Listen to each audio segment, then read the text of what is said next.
আচ্ছা, আজকে আমাদের পাঠ্য বিষয় মাটি থেকে ধান। ধান থেকে আমরা কি পাই? ধান থেকে পাই হচ্ছে আমরা চাল, এবং চাল থেকে কি হয়? চাল থেকে হয় ভাত। তাহলে ভাত হচ্ছে বাঙালির প্রধান খাদ্য। সেই ভাত আসে চাল থেকে, এবং চাল তৈরি হয় ধান গাছ থেকে। তাহলে ধান গাছ আমাদের পশ্চিমবঙ্গে এক প্রধান কৃষিজাত দ্রব্য, কৃষি উৎপাদক ফসল। মাটি থেকে ধান আজকে আমাদের আলোচ্য বিষয়। বাঙালির প্রধান খাদ্য ভাত। ভাত আসে কোথা থেকে? না চাল থেকে, আর চাল হয় ধান থেকে।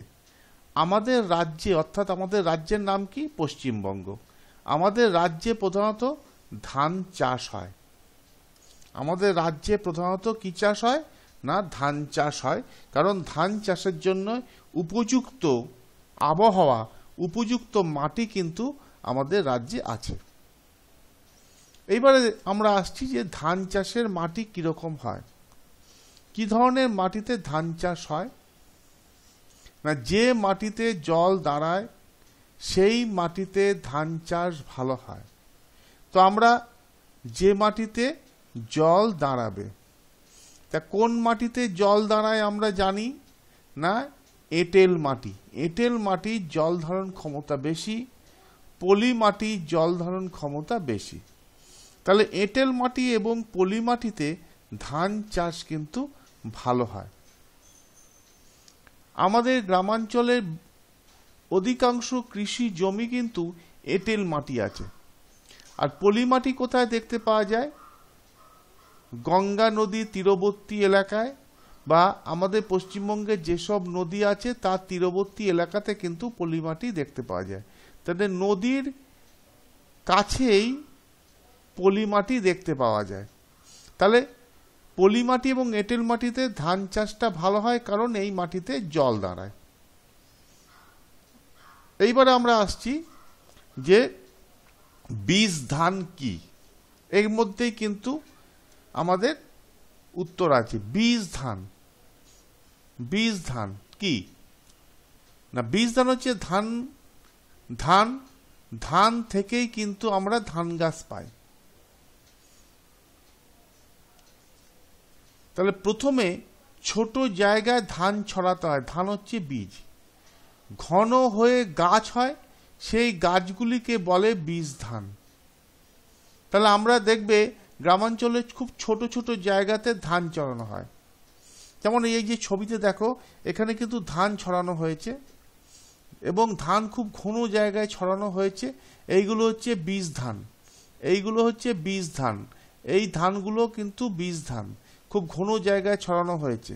এবং যে জায়গায় বীজ ধান তৈরি করা হয়, যে জায়গা, তাকে বলা হয় বীজতলা। দেখো এখানে চাষি ধান ছড়িয়েছে খুব ঘন জায়গা, দেখেছো খুব ঘন ঘন জায়গায় হয়েছে। এবং ধান গাছগুলো যখন বড় হয়েছে, প্রায় 1 হাত মতো লম্বা হয়েছে, তখন কিন্তু সেগুলোকে তোলা হচ্ছে। তুলে এরকম আঁটি করা হয়, বীজ ধানের আঁটি, এরকম আঁটি করা হয়, গোছা বাঁধা হয়, এবং এইগুলোকে মাটিতে কিছু অন্তর অন্তর ফাঁকা ফাঁকা করে মাঠে বসানো হয়। তাহলে প্রথমে বীজ ধান কি? না প্রথমে ছোট জায়গায় ধান ছড়াতে হয়, ঘন হয়ে গাছ হয়, সেই গাছগুলোকে বলে বীজ ধান। তাহলে বীজতলা কি? না যেখানে বীজ ধান হয় তাকে বীজতলা বলে। যেখানে বীজ ধান হয় তাকে বীজতলা বলে। এবার হচ্ছে রোয়া কাকে বলে। এবারে কি হচ্ছে? রোয়া কাকে বলে। রোয়া কাকে বলে আমরা আসি। রোয়া কাকে বলে? না জমিতে ধানের চারা বসানোকে রোয়া বলে। জমিতে ধানের চারা বসানোকে রোয়া বলে। এই যে বীজ ধানগুলো নিয়ে যখন আমরা জমিতে বসাবো, তাকে আমরা বলবো রোয়া। এবারে ধানের চারাকে কখন জমিতে রোয়া হবে? বীজ ধানটা কত বড় গাছ হলে সেটাকে নিয়ে আমরা জমিতে রুইব? না ধানের চারা যখন হাতখানেক লম্বা হয় তখন সেগুলিকে জমিতে রোয়া হয়। ধানের চারা যখন হাতখানেক লম্বা হবে, 1 হাত মতো লম্বা হবে, তখন সেগুলোতে কিন্তু জমিতে রোয়া হবে। তাহলে এখানে দেখো ধানের চারাগুলো দেখো প্রায় 1 হাত মতো লম্বা হয়েছে, এবং সেগুলোকে কিন্তু নিয়ে জমিতে কিছু অন্তর্ন্ত কিছু ফাঁক ফাঁক করে কিন্তু রোয়া হচ্ছে। দেখো এখানে সমস্ত চাষিরা, হ্যাঁ, তারা কিন্তু জমিতে ধান রয়েছে। এই যে বীজ ধান নিয়ে এসেছে, সেখান থেকে একটা একটা করে গাছ নিয়ে কিছু অন্তর ফাঁক ফাঁক করে কিন্তু জমিতে রয়েছে। এবং তারপরে ধান গাছগুলো বড় হবে, ধান গাছগুলো বড় হয়ে ধান হবে। দেখো এখানে সোনার ধান ফলেছে। আমাদের পশ্চিমবঙ্গের উর্বর জমিতে, এঁটেল মাটি এবং পলি মাটিতে দেখো কত সুন্দর ধান, সোনার ধান এখানে কিন্তু ফলেছে। তাহলে আজকে যদি আমরা সমস্ত পাঠ্য বিষয়টাকে আর একবার ঝালিয়ে নেই, তাহলে আমরা কি দেখব? যে বাঙালির প্রধান খাদ্য ভাত, ভাত আসে চাল থেকে, আর চাল হয় ধান থেকে। আমাদের রাজ্যে প্রধানত ধান চাষ হয়। ধান চাষের মাটি কিরকম হয় না, যে মাটিতে জল দাঁড়ায় সেই মাটিতে ধান চাষ ভালো হয়। সাধারণত এঁটেল ও পলি মাটিতে ধান চাষটা ভালো হয়। বীজ ধান কি না, প্রথমে ছোট জায়গাতে, ছোট জায়গায় ধান ছড়াতে হবে। ঘন হয়ে গাছ হয়, সেই গাছগুলিকে বলে বীজ ধান।